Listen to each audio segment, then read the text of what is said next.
let's do it. Oh, by the way, I know you saw that patient this morning and put the work in to prepare for rounds. Didn't get a chance with a resident jumping in. I want you to show off your hard work. So why don't you present to me later? I'll give you some feedback and pointers. You want to do derm, right? Some of the conditions we see, celiac, ulcerative colitis, Crohn's, can have dermatologic manifestations. So I'm gonna try to do my best to point those out, but I also want you to know some things that you can look out for when you are a dermatologist that could make you think GI things. Let's talk about expectations, because it's clearer when we talk about it right up front. You know what, it's been such a hectic couple days. I know you probably haven't had a lot of time to study for your shelf. After we see this patient, why don't you head out a little bit early and get some studying in. I have a friend who's a dermatologist. I'm gonna try to see if I can connect you. Hey, found you.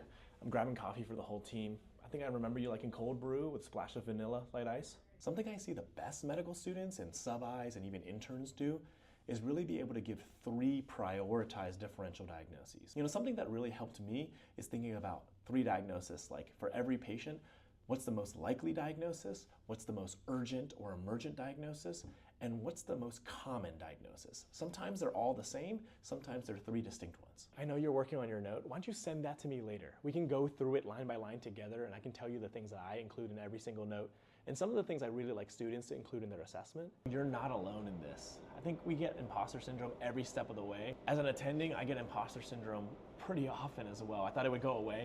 So I just want to let you know, I set expectations and try to give feedback whenever I can, but if there's anything I can ever do to make your experience better and to help you learn, let me know.